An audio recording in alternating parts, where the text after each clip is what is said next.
Welcome to Chris Parkin Shooting Sports. This is the Mauser M18 Fenris in 6.5 Creedmoor, and I have to say, I love this rifle. Stick with us, we're going to do a full review, covering some of the details, shooting some paper, shooting some steel at long range as well.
Mauser M18 Fenris is available in 223, 243, 6.5 Creedmoor, 6.5 PRC, 6.5 Swedish, 270, 308, 3006, 7x57, 7mm Rem mag and 300 Win mag.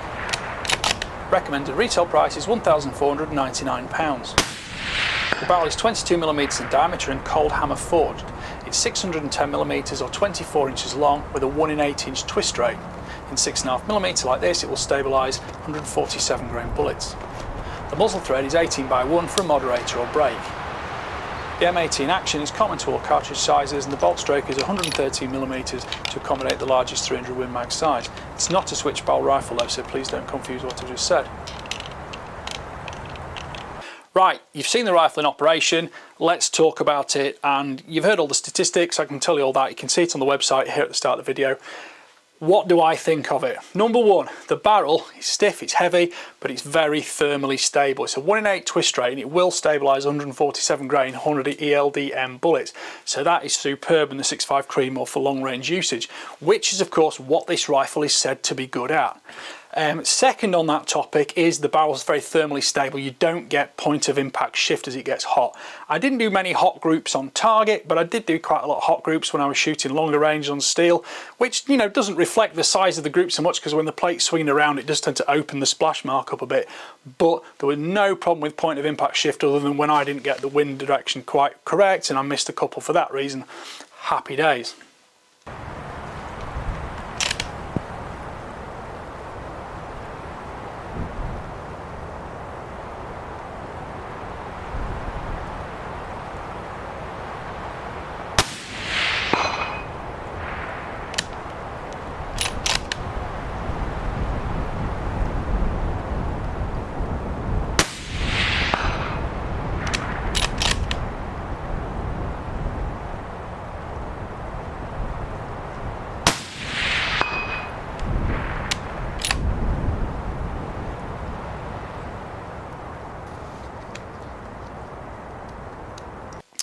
The barrel does fully free float. It's stiff in the stock and you get no intermittent barrel contact, depending, you know, regardless of whether you're shooting from prone or from sticks, a tripod, off the wall, anything, it's totally stable. Second on that matter is it's fastened into the stock with 2 action screws, well actually captive nuts on the action screws, and there is no inherent bedding stress. If you back off one of those screws to test for it, the barrel isn't lifting, so there's no inherent bedding stress being applied to the rifle with its fit in the stock inlet. There's a small aluminium recoil lug bedding block at the front which keeps it all locked in position, and everything about that I'm very satisfied and happy with.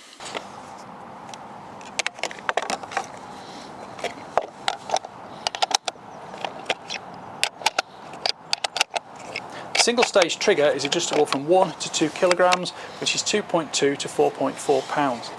The curved blade is black, it's 10mm wide and there's 2mm over travel after the crisp break. My rifle had a trigger weighing 1200 grams at time of delivery.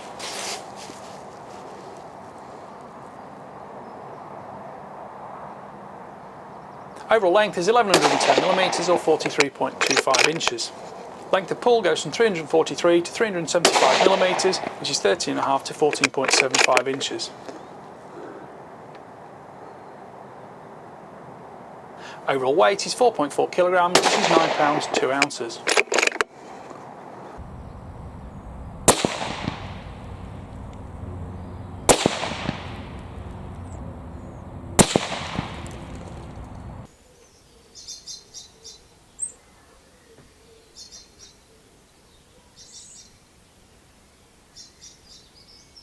The bolt release is on the left side here. You do need to take the cheek piece all the way down to make sure you can slide the bolt out. It's a 60-degree bolt lift and it's got 2 ejector pins on here which give great ejection. It's brilliant, primary extraction is fine, there's loads of leverage from the long bolt handle and it will draw that fired case easily from the chamber.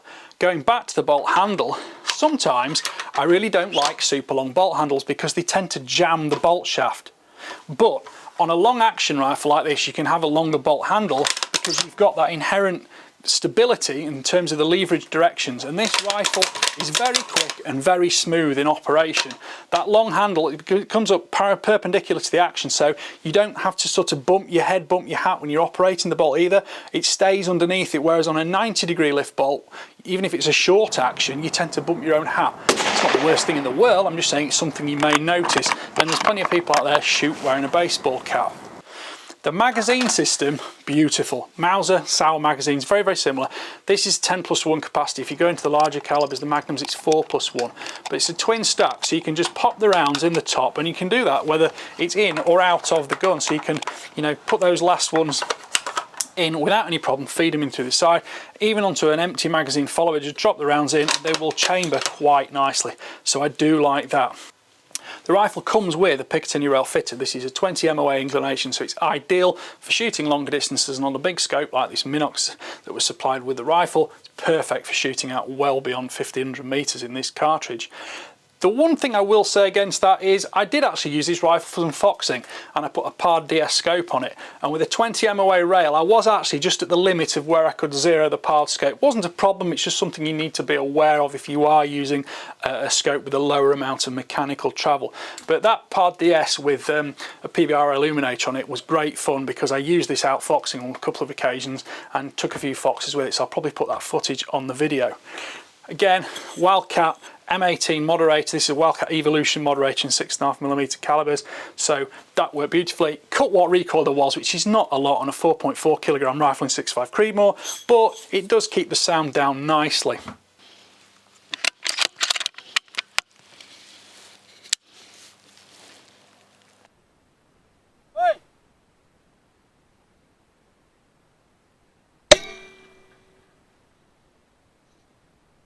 Adjusting the stock is a case of just pressing the buttons on the side and it will pop up and down quite comfortably like that. It's a nice sort of slim pattern, so it fits under your cheekbone without having to roll your jaw too much. Similarly, length of pull is easily adjustable there, and it's got a slim but grippy rubber recoil pad which doesn't need to absorb recoil, but it's nice that it locks well into your shoulder and it doesn't want to move unnaturally, so you can literally keep the rifle on target with very, very little implied effort in any direction at all, and you can have a lovely relaxed comfortable feel for it, because sometimes, you know, you can be waiting for a wind change or something like that for your spotter to be ready, and you are just laid with the gun, just waiting, not holding anything, and then when the shot comes ready, yes, you are there and you can do this. It's got a bag rider, it's got a butt hook, and the butt hook doubly helps you keep it clamped in your shoulder, so when you are closing the bolt, you're not naturally pushing the rifle out of it. That's fantastic. There's a QT sling anchor stud on the butt there. There's also one on the fore end, but there's also a regular stud on the underside if you just want to put a simple regular Harris bipod on like that. I still love Harris bipods. Now, when it comes to one of the most visual signatures of this stock, the GRS stock, which is, you know, it's a GRS stock, it's the Fenris, which is one of the Norse gods, and it's a common design in terms of their own shape and format, but it does mean you've got a really good right-handed hold and you don't need to physically grip the rifle that sort of strongly to make it sure it feels secure and tactile in your hand, you know, through manoeuvring or through any recoil. And of course, with that long bolt handle there, my finger literally just comes out the trigger guard and I'm straight up onto the bolt handle, which is super light, and you can operate it with just fingers and thumb if necessary.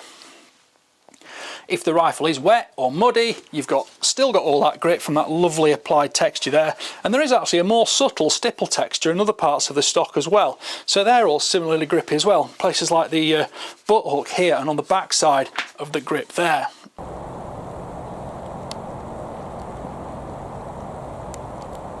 It's taken me a long time to review this rifle, not because it's been difficult, but because I've been spending too much time enjoying shooting it. It does seem to have come along at a time when it's been doing nothing but rain, and although I've been fine shooting it, it's destroyed one of my cameras getting wet, so anyway, I bought a new camera, blah blah blah. That's one of the things, sometimes you enjoy shooting a rifle so much that you are too busy shooting it, swapping scopes around, actually going hunting with it, etc, etc, and you don't get a chance to do this bit to finish off the video and do the edits, so here it is. I think it's a cracking rifle. It's £1,499. That was about 500 quid less than I thought it was going to be, and I think it's worth every penny. I'm 5'11". I probably wouldn't choose it as a walking, stalking hunting rifle. It's a little bit bigger and heavier and more bulky than I want for that reason, but for a pro and precision rifle, I do love it a lot. It's perfect for that. It's the kind of rifle I really enjoyed shooting about 7 or 8 years ago, before I sort of gave up that part of my sport and hobby and went more into the hunting world. But my mate Dave, who's 6'3", he thinks this is fantastic because it suits him perfectly. It's just the rifle to his proportion, and he comments particularly on the fact there's just so much grip available mechanically from the stock without the need to actually physically put exertion and effort into holding the rifle. I do love the fact you can load the magazine when it's in the rifle.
Right Dave, on the spot now, you have only had, that's your 6th shot with the rifle I think in total, isn't it? Yep. You got 3 off the log just down there, and you just had 3 off the fence. Or, tell me your first impressions to camera, totally live.